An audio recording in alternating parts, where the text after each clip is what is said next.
Hello बच्चों, स्वागत है आप सभी का SBBI एकेडमिक्स में।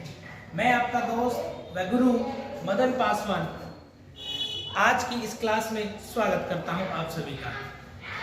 तो आज का हमारा टॉपिक है 10th CBSE का ट्रिग्नोमेट्री। ये ट्रिग्नोमेट्री एक ऐसा टॉपिक है जो आपके ही नहीं बहुत सारे ऐसे जिनको मैथ्स में जिनको गणित में दिलचस्पी होती है पढ़ने की, ये सब्जेक्ट आते ही, ये टॉपिक आते ही इंटरेस्ट हट जाता है कि भाई आप तो हमसे हो नहीं सकता, हमारे बस की है नहीं, और मैथ्स को पढ़ना बंद कर देते हैं। तो आज हम इन्हीं चैप्टर में इसी को पढ़ने जाएंगे कि आपके लिए कितना इजी किया जा सकता है, क्योंकि एग्जाम सर पे है और इसको जल्द से जल्द किस तरह से सॉल्यूशन किया जा सके और अच्छे मार्क्स पाए जा सके, जिससे कि हम लोग मैथ्स में पास हो जाए इजीली। ठीक है, तो आज हम ज्यादा समय न लेते हुए आइए स्टार्ट करते हैं आज का हमारा टॉपिक। तो बच्चों, जैसा कि आप लोग जानते हैं कि ट्रिग्नोमेट्री 3 शब्दों से मिलकर बना होता है। इसके अंदर एक होता है ट्राई का मतलब होता है 3। क्या? 3। गोन का मतलब होता है साइड्स। क्या? साइड्स। और मैट्रिक का मतलब होता है मेजरमेंट। क्या होता है? मेजरमेंट। यानी कि जो ये चैप्टर है, हम लोग जो 3 साइड वाले जो भी पॉलीगॉन्स होंगे, उसकी हम मेजरमेंट करेंगे, उसी के बारे में हम पढ़ेंगे। ठीक है, स्पेशली मैं आपको बताऊं, जो हम पढ़ने वाले हैं इस चैप्टर में, एक राइट एंगल ट्राइंगल जिसके अंदर 3 साइड्स होता है और एक एंगल आपका 90 डिग्री का होता है, उसी के रिगार्डिंग में, उसी के कंसेप्ट के रिगार्डिंग में हम पढ़ने वाले हैं। ठीक है, तो समझ गए ट्रिग्नोमेट्री का मीनिंग क्या होता है? क्योंकि 3 साइड की मेजरमेंट करना ही हम लोग उसको ट्रिग्नोमेट्री कहते हैं।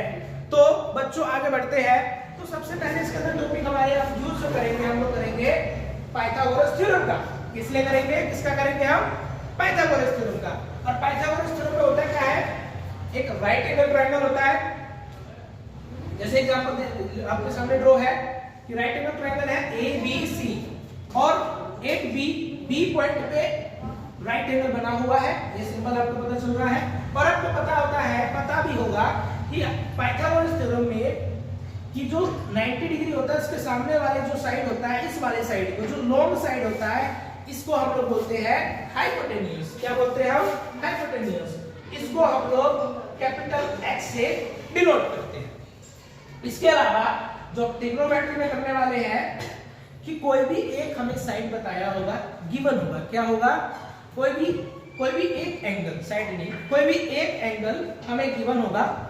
ठीक है, और जो भी एंगल हमें गिवन होगा, जैसे इसमें एंगल गिवन है थीटा, और कहां बना हुआ है? पॉइंट C पे। किस पे? पॉइंट C पे। इसके सामने वाला जो साइड होगा, ये जो AB जो साइड होगा, इसको हम लोग बोलेंगे परपेंडिकुलर साइड। क्या? Perpendicular side. इसको हम ये भी कहते हैं opposite side of to angle C। इसको हम लोग बोलते हैं opposite side to angle C। ठीक है, एक तो ये साइड हो गया, एक इधर हो गया आपका ये hypotenuse, second one is the perpendicular side. इसको हम लोग कैपिटल P से डिनोट करेंगे। आने वाले टाइम में उसको हम P से डिनोट करेंगे। इसके अलावा जो साइड बच गया, इसको हम बोलते हैं बेस। क्या बोलते हैं? बेस या एडजेसेंट साइड। क्या बोलते हैं इसको हम? Adjacent side. तो अपने बेस बोल दिया, और इसको लिए हम इसको कैपिटल B से हम लोग इसको डिनोट करेंगे। ठीक है, तो यही था हमारे पाइथागोरस थ्योरम। तो एक्चुअली होता क्या है Pythagoras theorem? As per the Pythagoras theorem कहता है कि H मतलब hypotenuse is equal to,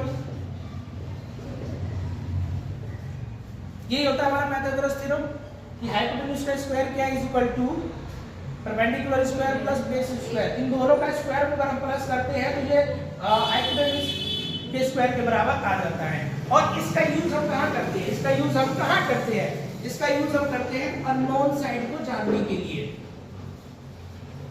unknown side को जानने के लिए कि हमें अननोन साइड मतलब कि इनमें से बच्चों ने दो साइड देख लिया होगा, तीसरे साइड के बारे में हमें निकालना होगा with the help of Pythagoras theorem. तो पाइथागोरस थ्योरम का हम लोग क्या यूज करते हैं अननोन साइड के लिए जानने के लिए। पहला पॉइंट ये चीज याद रखिए, ठीक है। समझ में आया पाइथागोरस थ्योरम हम किस लिए यूज करते हैं और क्या होता है पाइथागोरस थ्योरम, ठीक है। इसी तरीके से जब भी हम ट्रिग्नोमेट्री नाम जहां भी सुनते हैं ना, सबसे पहले हमारे माइंड में एक ही सवाल आता है sine theta, cos theta, tan theta. ये होता क्या है बच्चों? ये कुछ और नहीं होता, ये एक रेशियो है। क्या है? रेशियो। एक राइट एंगल ट्रायंगल होता है, उसके अंदर साइंटिस्टों ने इनको रेशियो बना रखा है, इसका अलग अलग यूज होता है, ठीक है। जैसे आपने रेशियो पढ़ा होगा कि किसी भी रेशियो किसे कहते हैं कि दो क्वांटिटी को जब हम कंपेयर करते हैं तो उसको हम रेशियो कहते हैं। जैसे कि 3/2, ठीक है, इसको हम ये फ्रैक्शन में आएगा, इसको हम इस तरह से रेशियो लिखते हैं। यही एक रेशियो है, sine theta, cos theta, tan theta, cot theta, ये जो सारे रेशियो है इसको हम लोग बोलते हैं ट्रिग्नोमेट्रिक रेशियो, ठीक है। तो इसको याद करने के लिए आप लोगों के लिए मैंने एक शॉर्टकट तरीका लेके आया हूं जो बहुत ही इजी तरीके से आपको दिमाग में बैठ जाएगा कि साइन थीटा किसे कहते हैं और कोस थीटा किसे कहते हैं, ठीक है। तो स्टार्ट करते हैं, ठीक है। तो आपके सामने मैंने इस तरह से एक टेबल बनाया हुआ है कि जब भी आपका बोर्ड में आए तो आप क्या करोगे, आपके लिए एक रफ पेज होगा, उस रफ पेज में इस तरह से टेबल बना लेना, ठीक है। टेबल बनाने के बाद आप देखोगे यहाँ पे कुछ लिखा हुआ है P B P H H B, इस तरह से लिखा हुआ है, आपको भी इस तरह से लिख लेना है। तो इसको याद करने के लिए कैसे करोगे? तो पहले वाले में देखो आप लिखोगे क्या, पंडित बद्री प्रसाद, क्या ऊपर वाले रो में देखो लिखोगे पंडित बद्री प्रसाद, पंडित का P, बद्री का B, प्रसाद का P, ठीक है। ये चीज याद कर लोगे, बहुत इजी है। पंडित बद्री प्रसाद, हमारे दोस्त का भी नाम हो सकता है, हमारा जो पंडित होता है, घर के पंडित जो होता है, पुजारी होते हैं, उनको भी हम नाम याद कर सकते हैं कि पंडित बद्री प्रसाद, पंडित बद्री प्रसाद। इसके अलावा नीचे वाले रो में कैसे करना है आपको, हरि हरि बोल, हरि हरि बोल, पंडित बद्री प्रसाद, हरि हरि बोल। ये चीज तो याद हो गया, ठीक है भैया। आप कह दिया कि भैया ठीक हमको याद हो गया ये पंडित बद्री प्रसाद, और ये हम इस तरह से टेबल भी बना लेंगे। चलो यहाँ तक तो सोल्यूशन हो गया। अब इसमें साइन थीटा क्या होगा, कोस थीटा क्या होगा, टेन थीटा क्या होगा, तो इसके लिए अब हम आपको बताते हैं कैसे क्या होगा। चलो बहुत इजी तरीके से बताता है। इस तरह से टेबल लिखने के बाद क्या करोगे, यहां लिख दोगे साइन थीटा। अगर हमें एंगल दिया हुआ है, इन केस अगर एंगल हमें थीटा दिया हुआ है तो हम थीटा लिखेंगे। अगर हमें सी दिया होगा, यहाँ पे ओनली सिर्फ और सिर्फ थीटा नहीं मेंशन होता, तो हम यहाँ पे लिखते हैं एंगल सी। क्या लिखते हैं? Angle C. ये डीपली समझने के लिए, लेकिन थीटा क्या सोचना कि जो भी एंगल दिया होगा उसका ही वैल्यू यहाँ पर होगा। क्या लिखेंगे हम इसको? Sine of theta. इसको हम क्या पढ़ते हैं? साइन ऑफ थीटा, ठीक है। ऊपर वाले रो में हमने लिख दिया साइन थीटा, इसके अलावा कोस थीटा, ये हो गया हमारा टेन थीटा, ठीक है, कोसेक थीटा, सेक थीटा और कोट थीटा। ये चीज तो याद करना पड़ेगा भाई साहब आपको कि किसी का नाम दे दिया हमने, ठीक है, रमन, मोहन, सोहन, भाई नाम तो याद करना ही पड़ेगा। इसी तरीके से साइन, कोस, टेन, कोसेक, सेक और कोट इस तरह से याद कर लो, ठीक है। ये 6 जो नाम है नाम याद कर लो, ठीक है। अब इसमें देखोगी साइन थीटा किसे कहते हैं।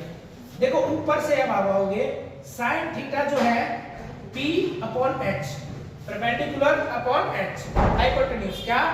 परपेंडिकुलर अपॉन हाइपोटेन्यूज, यानी कि ये जो हमारा रो है जिसका टेबल देखोगे, ऊपर से नीचे की तरफ आओगे तो साइन थीटा हो जाएगा।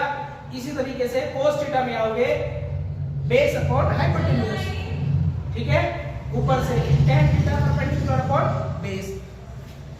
इजी है, समझ में आया, ठीक है। इसके बाद कोसेक थीटा, कोसेक थीटा नीचे से, इसका वैसे उल्टा होता है, उसी तरीके से नीचे से जाओगे हाइपोटेन्यूज अपॉन परपेंडिकुलर। सेक H/B कोट। ये सिंपल तरीका है, इजी है। इस तरीके से आपको इजीली याद हो सकता है कि साइन थीटा आपके सामने क्या होगा, B/H। ये सबको याद करने की जरूरत नहीं है, इसी तरह से अगर आप टेबल बना लोगे, क्योंकि ये अगर आप इस तरह से याद करने बैठ गए तो बहुत समय लग जाता है, टाइम पास ज्यादा हो जाएगा, टाइम वेस्ट भी आपका होगा। तो टाइम बचाने के लिए, समय बचाने के लिए पेपर में आपको इस तरह से आप टेबल बना लीजिएगा और इस तरह से उसका नाम लिख लीजिएगा। तो साइन थीटा क्या होगा, P/H, cos theta B/H, tan theta P/B, cosec theta नीचे से ऊपर की तरफ। जब भी ऊपर वाले का करेंगे तो उसके ऊपर नीचे, ऊपर से नीचे, नीचे वाले का अगर हम नाम डालेंगे तो नीचे से ऊपर की तरफ। समझ गए?